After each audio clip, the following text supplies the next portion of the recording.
You're watching the Eternal Tournament Series.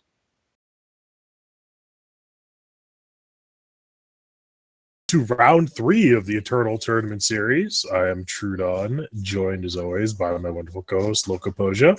Hey, welcome. We've got an exciting match for you today. Comray Plate versus Armory should be a pretty interesting matchup. Yeah, I actually like this Combre plate deck a lot. This is pretty unique. We haven't seen a lot of this previously. I know that there was a build of this deck that circulated about like a month or two ago that involved Righteous Fury and stuff. But I actually like this build a lot better. It includes Jack, which I think is probably one of the most underplayed cards in the game. It's hard to find a home for him, but Jack is incredibly powerful, and this really looks like a deck that is built to really capitalize on what Jack's trying to do. Forge Plate both really help move Rakano into the mid-range archetype. People tend to always sort of move towards like the lower cost Rakano cards, but there's a pretty decent set of Rakano mid-range cards, and with Deep Forge Plate and Jack available, we can see those being put into that Combre archetype to make the Combre archetype more aggressive and push a lot more damage, which is one of the things that Combre is usually fairly bad at doing. Yeah, one of the things about this deck is it's a lot of very powerful cards, but it's trying to get them all in the play early. Like Awakened Student in a 3-color deck certainly is going to run into some consistency issues. We will see how often that comes up, or if that comes up in this current match. But if it doesn't, the raw power of Batteriez deck is going to be very good. Yep, you do have some cards that have fairly low synergies. You have Copper Hull Elite, which really only works with Deep Forge Plate and Finest Hour. It should be really fascinating. I think that, well, with the Amber Monument as a one-of, there's a lot of overwhelm in here. There's a lot of damage that can be pushed in ways that is a little bit surprising. And then at the very top, if you are just running out of options, you can always fall back on Seraph as a final thing to do with all of your power at turn 8.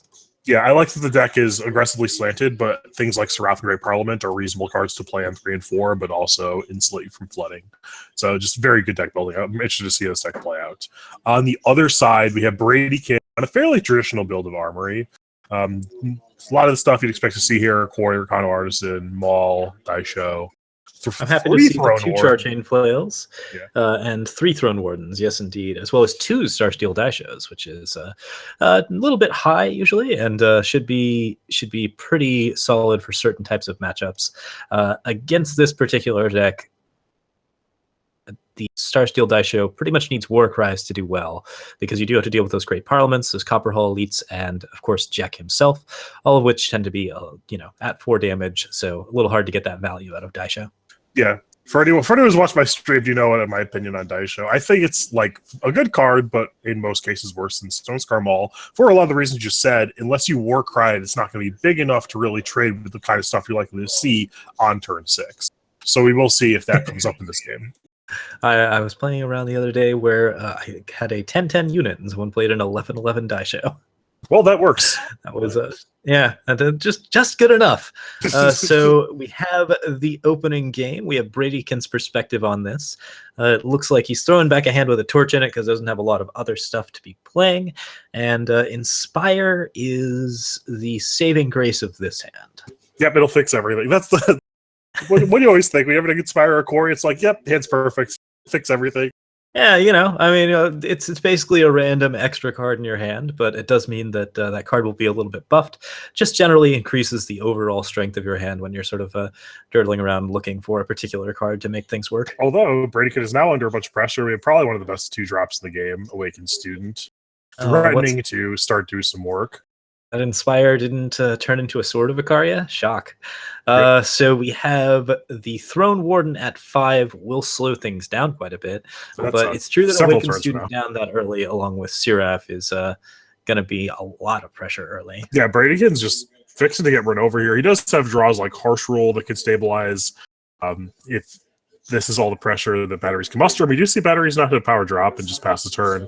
Then maybe this Throne Warden is good enough. Playing his power here because he wants to dodge Vanquish. It's hard to say for sure, but if you want to skip a power drop, that's the time to do it. Yeah, it would depend upon the texture of your hand if you're like giving up anything. If you just had Copper Hull, it makes a lot of sense. All right. Throne Warden does come down here. That gives him a life swing as well as a way to block Seraph or that Copper Hall Elite.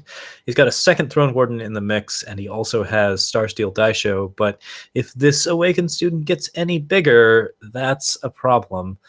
He will have to vanquish it, and then from there, he's going to have a harder time dealing with the rest of the board. I like this alpha attack a lot. Batteriez also has 5-stars in their deck, so that could be what this represents. Even if he has nothing, I like getting through for 8 damage here. It takes away the armor, making subsequent weapons worse. You're just doing 8 damage. You need to like try and close the game out quickly. They should need to have some kind of follow-up, but as long as they do, I think they're in good shape. Yeah, a second Throne Warden from Bradykin is a really bad thing for Batteriez here, but Throne Warden and Armor Smith may not get him enough health to actually get out of this. Starsteel Daisho only kills... Oh no, the Armor Smith coming to play. Yeah. Armor Smith doing work. And that was actually a card I missed when I was going over the deck lists originally. Armor Smith is a card that is not traditionally played in Armory. Some people like it, some people don't. It's very good in the aggressive matchups. Oh, but we're going to see a 5-star? Yep. So the 5-star will come over for exactly lethal. The efforts of the little elf Armor Smith will go unrewarded, unfortunately. We'll move into game 2. Yeah, I feel like it was questionable not hitting the Copper Hall Elite there. He had the Vanquish available for the Awakened student. He could always have chump blocked that. And Finest Hour was pretty clear lethal. Easy to miss, but that definitely ended up costing him the game. Even if they have a power for the Awakened student, you can just double block it with the 4/4 and the 2/2, and like your Throne Warden dies, but you're okay with that. You have stuff to follow up. Yeah. So I think there's maybe a clear misplay there, but overall that game was not going particularly well in his favor. He just didn't have enough stuff early to set up and get ahead of the Combray plate deck, which is something you do want to do. You want to stop it same as any sort of aggressive or tempo-based deck. Yeah, it definitely is very aggressively slanted. Bradykin is not the beatdown in this matchup. He's going to be trying to survive. Just move to sideboard. We do see as 4 Force Mage, 4 Valkyrie, Enforcer, 3 Plague, 2 Treasury Gate, a Throne Warden, and a Karya. This actually is a great sideboard for this matchup. There's not a lot of things I'm in love with, a lot of marginal cards. I think Throne Warden should sideboard in, but that's because I think that's actually just main deck for Throne Warden. It's the best card in the deck by a mile. But outside of that, I'm not sure. Aggro archetypes. And yeah, it looks like we are seeing the extra Ikaria come out. We're not seeing anything too crazy coming in. The deck was already fairly low to the ground with the Char Chain Flails and the other things going on. So what he wants to add in here is probably not extra value, but extra tempo. Yeah, it's always an interesting split because you do want to be lower to the ground to be able to interact with your opponent's threats at the relative like mana level. But if you take out a bunch of your top end, then you're unable to turn the corner, and you're just kind of fighting on them at their game. So you do want to keep some of it. It's just a question of how much. Yeah, it can be a real issue if you don't have a lot of value cards and your opponent transitions from being an aggro deck into a deck with Seraph. So gonna be hard to say what ends up being best here. Yeah, and that's also like worth noting that Batteriez deck, while aggressively slanted, like does have Seraph, does have Great Parliament, Jack. Like these are things that are pretty good going late. Like he is equipped to fight on that axis, so really don't want to give up your end game and like get rid of the ground and like give up your card advantage and then like lose to Seraph or Parliament. See the Char Chain Flails coming out, which does surprise me quite a bit.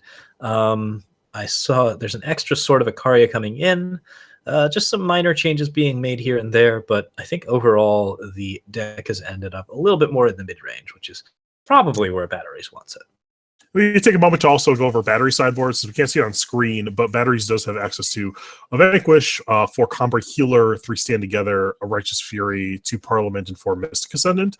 There's a lot to like change the speed of your deck in here with like the Mystic Ascendancy in the Great Parliament. He can make a transition to like a controlling game. It'll be interesting to see what route he chooses to go because I can actually see go biasing it towards aggression or being more controlling as both viable options. Yeah, Stand Together also feels like almost a good card against those harsh rules, but it can be really tough because it's not a card you can play against much else in Armory. It sometimes gets you a little bit above the necessary health that you need to survive an Auric Runehammer, but it can be very awkward in those matchups. It's hard to say what's going to be sided in here. I actually really like Batteriez 90. I think it's like a pretty complete deck. He has a transformative sideboard. He can adjust how fast his deck is going. It's really well set up. I like a lot what's going on a lot here. Yeah, Artisan down on 2. That's definitely something you always want to see in Armory. If you can set up those Artisans early, that usually leads to a much smoother game late. So Artisans are just always a card that are well worth playing in the early game, and they're the cards that you're mostly digging for in your early hands because they set everything else up so well. They're also always going to be the thing that gets by your Warcry. It's a special hidden ability that he has.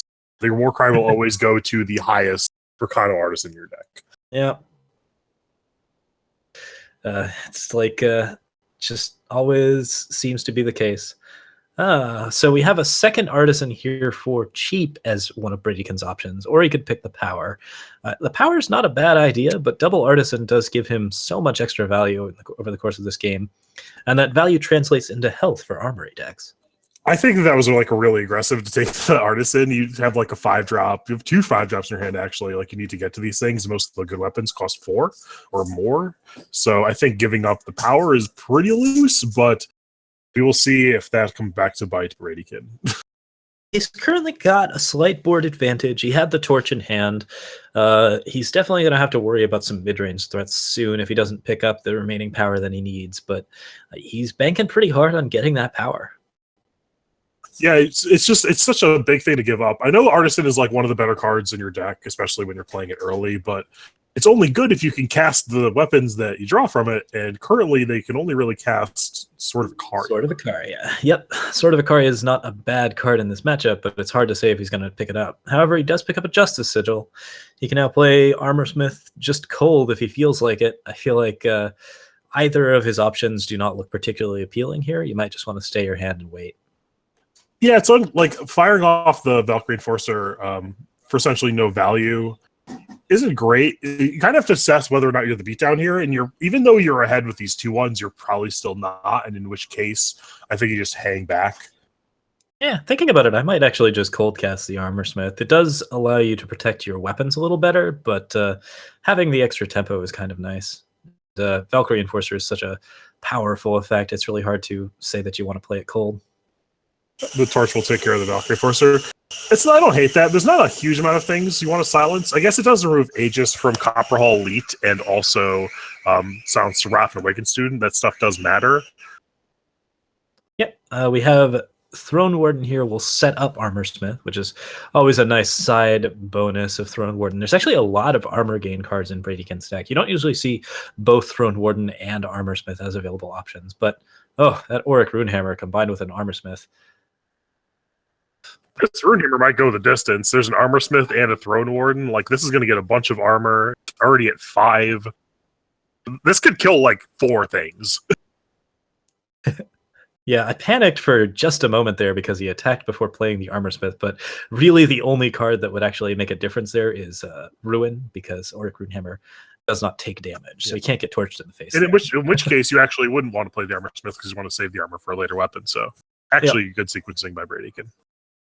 Yep, all looks just fine, and I don't believe there's a Ruin in Batteriez deck anyways. So 6/5 attacks into the 2/1. I like leaving the 2/2s back so you can defend against like a Desert Marshal or something, but the Torch will trade with the weapon. But that's okay. Bradykin has the Smuggler Stash, and the Runehammer does retain the armor it got from the Armorsmith, as you see there, as he opens up the graveyard. So it will be a 6/5 baseline. This is really a pretty good deal for you. So let's go ahead and see those attacks happen. And Throne Warden comes down. Seeing a lot of damage and threats here, just in the form of units on the board. Batteriez is kind of flooded out here. He hasn't really drawn much. And there's another Auric Runehammer off the top. And this is threatening lethal if Batteriez has nothing. And it looks like it might be the game. Auric Runehammer's only answer is a Desert Marshal, which still kills the Desert Marshal. And yeah, you definitely jam here. There's nothing like punishes to silence anything here. There's things that like allow Batteriez to live, but nothing that like blows you out. So we will say Bradykin come across the finish line there, push it to a game 3. That is the game. And so from here we got one more to go. Looks like Bradykin is ready to go with his current sideboard. No major changes to be made. Liked what he saw there. Batteriez is still doing some sideboarding, perhaps, and we'll see that game starting in just a moment. Yeah, it's interesting. Maybe Batteriez sideboarded to the more controlling plan, and it didn't work out. Maybe they just had a bad draw. It's unclear, but like they certainly didn't draw a lot of business. Yep, it's hard to say what is going to end up being best here. So we have a 1-1 situation. Should be difficult for Batteriez to come back from, but if you can get those Deep Forge Plates or Jeks down, those are both actually pretty good answers to the sort of like heavy armory matchup. There's a risk here with Jek, where Jek is vulnerable to Auric Runehammer, which never feels all that good. Yeah. All right, and we do see players moving into decisive game 3. Yeah, hopefully we'll see some of that actual Rakano mid-range from Batteriez so far. He hasn't actually managed to draw any of those cards into play, so... Yeah, both of Batteriez' draws have been like suboptimal. Even the game where he won, he never drew red. The last game, he bled it out pretty ridiculously. I really like to see what this deck looks like when it's like just functioning normally. I want to see some Jeks for value. We are gonna... Bradykin has a brutal opening hand. We have the 3-2 Sword of Ikaria followed immediately by an Armorsmith. That's such a like pile of aggression. Yeah, it's very fast. It's very difficult to deal with. Batteriez needs to play down some very big units like a Combre Healer or something to get ahead of that. Yeah, and it's unclear whether or not Batteriez sideboarded those in. Seraph would also be good in this spot, but this is why you play Armorsmith for the turn 3 Sword of Ikaria into Armorsmith is just so good against the creature decks. Just represents a lot of pressure from the Sword of Ikaria, killing multiple things, staying around. Yeah, we are very likely to see that Sword plus Armorsmith here. Get the Amber Acolyte all cleaned up and get a Warcry. Keep the Sword of Ikaria around for next turn. Overall, that advantage is pretty good for him. Amber Acolyte does, of course, present a decent blocker for weapons just because it's still drawing Batteriez and new cards, so he's not really down on cards. It's mostly the advantage that Bradykin's going to be gaining from that second Torch and from the Warcries. Yeah, but we do see Batteriez with another like pretty slow draw. It's unclear whether or not this is intended. Like he might have sideboarded into like Mystic Ascendants and like Combre Healers and Great Parliament and trying to win a longer game. So it's unclear whether or not they're having a slow draw or this is the plan. Bradykin's has a pretty nuts hand overall. He can pick up basically anything that he likes. Throne Warden's not a bad choice here. Auric Runehammer's pretty good. You could go for Ikaria as a finisher, but I think his current relic weapon setup is altogether fairly solid. Anything that he picks up is going to be pretty threatening to the current board, and of course Auric Runehammer presents a lot of threat as well. I kind of like Throne Warden here. It's good with most of your existing weapons, although they both only have 4 power. There's a lot of stuff that survives that. Maybe you do just get a new Runehammer up to 6, threatens to kill pretty much everything Batteriez can play. It's awkward to have that many weapons in hand, certainly, but it does give you an option to kill whenever you happen to play against. But he does elect for the Rakano Artisan, which is interesting because he knew that was the next card he was drawing, so I guess he's... It's nice to pick up something cheap here just to smooth out your power drops and give you a little bit more tempo against the deck that's clearly going for a slower strategy or is at least stuck in some way. So if you can like set up a nice early game, continue to pressure damage, and also get like the later game draws that he wants, I think that's a pretty reasonable course of action. It is true, of course, that he picked the Warcry Artisan as opposed to one of the smaller artisans at the bottom of his deck, suggesting he doesn't want to draw a second artisan anytime soon. Makes sense.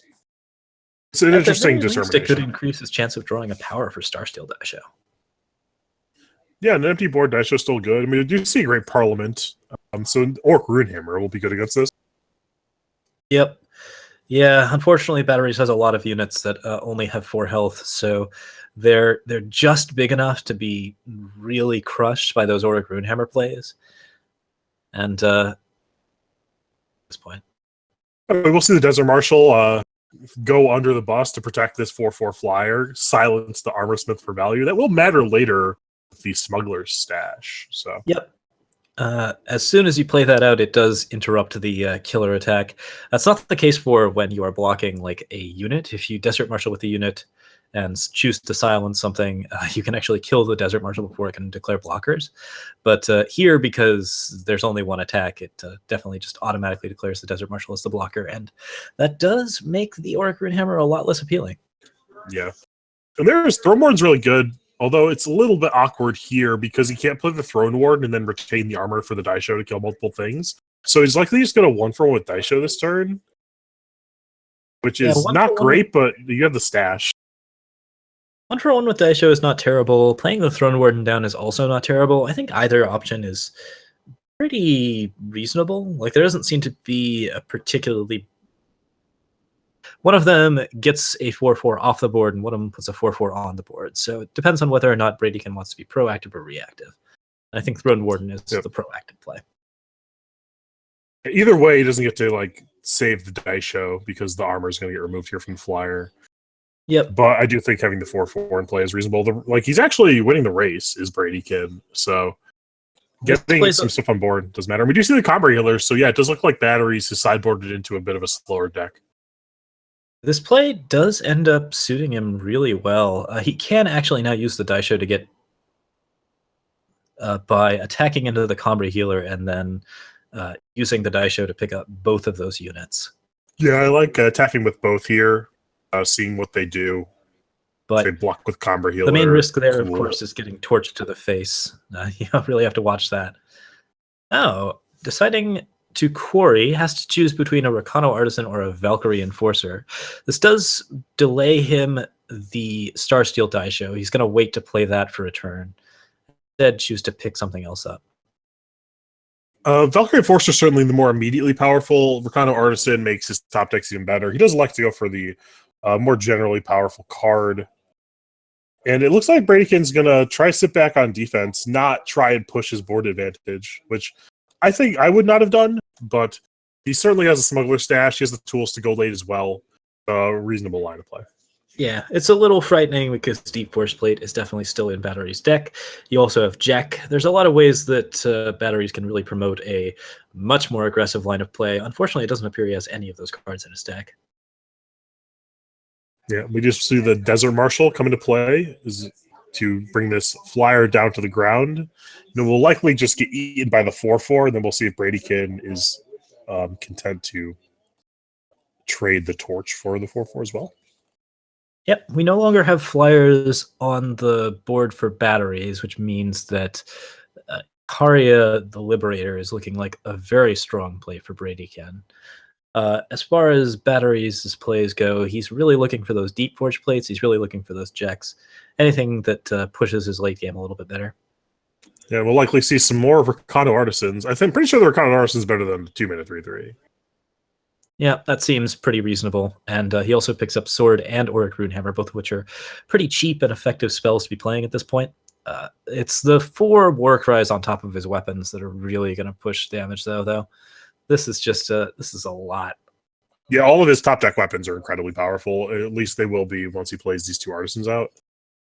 Batteriez still not pushing enough damage on his own side. He's got Combray Healer protects him from Auric Runehammer, which definitely makes the attack with the Owl more appealing. Yeah, this 4/7's like not easy to kill for Bradykin. He has like no way to deal with it currently. You pretty much have to pick up a Vanquish. Attack is pretty aggressive. It leaves him vulnerable to a crackback. It's unclear how much Batteriez cares about that. Maybe he has, if he has something like Deep Forge Plate or Jack, pushing the damage does make sense. He certainly has a lot of tools in his deck to represent a lot of damage out of nowhere. So He opts for the Sword of Ikaria here, which I think is fairly reasonable. Since the Warcry does happen on top of whatever he draws next, it's not just playing the Rakano Artisan here. And now he gets to decide whether or not he wants to attack in, which he does end up pushing some damage. yeah, leaving back 7 power worth of blockers here to threaten a trade on the 4/7. Exactly enough to kill that owl. If we get a Deep Forge Plate on Batteriez' side, then Batteriez can start pushing through a little bit more, but Ikaria is the next thing in the lineup for Bradykin, and that is probably the game securer. Yeah, hey, we got the plate. I was going to say, a lot of stuff breaks us up. Plate is one of them. Now this is not something that Bradykin is prepared to deal with. An answer for it here. The main thing he can do is play Icaria and then just have like a triple or quadruple block, which does weigh out for him in the late game. I think that's a reasonable play. Yeah, you could just play Icaria, attack with it, get the Warcry trigger, gang block, just get this off the table, because once it's off the table, you could just win with your leftovers. But Battery still has 2 cards. If he has anything to like augment this combat math or kill a creature, he can just run away with the game. Yeah, a single torch could really influence the course of this game by quite a bit. Bradykin really needs to draw into a Vanquish to totally secure victory. He's definitely going to be blocking with a lot of stuff here. Yeah, if Batteries kept the Finest Hours in, those are relevant. Torch is relevant. He might have brought in the Righteous Fury, which would be sick. We'll definitely see if anything happens here during combat. Bradykin, considering how he wants to block, I think in this case you pretty much just pile everything on. There's not a lot of better options. Squad under bus. Shower a torch that will put Batteries back in the game. Yeah, the House of Cards comes crumbling down for Bradykin.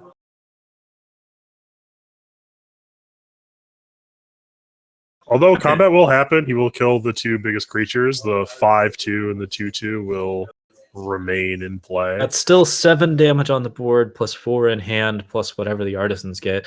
Jack. Interesting that didn't happen pre-combat. Yeah, Jack pre-combat actually would have set him up for a slightly better scenario. He wouldn't have gotten the Icaria, which does mean that his late game looks a lot worse, but I mean,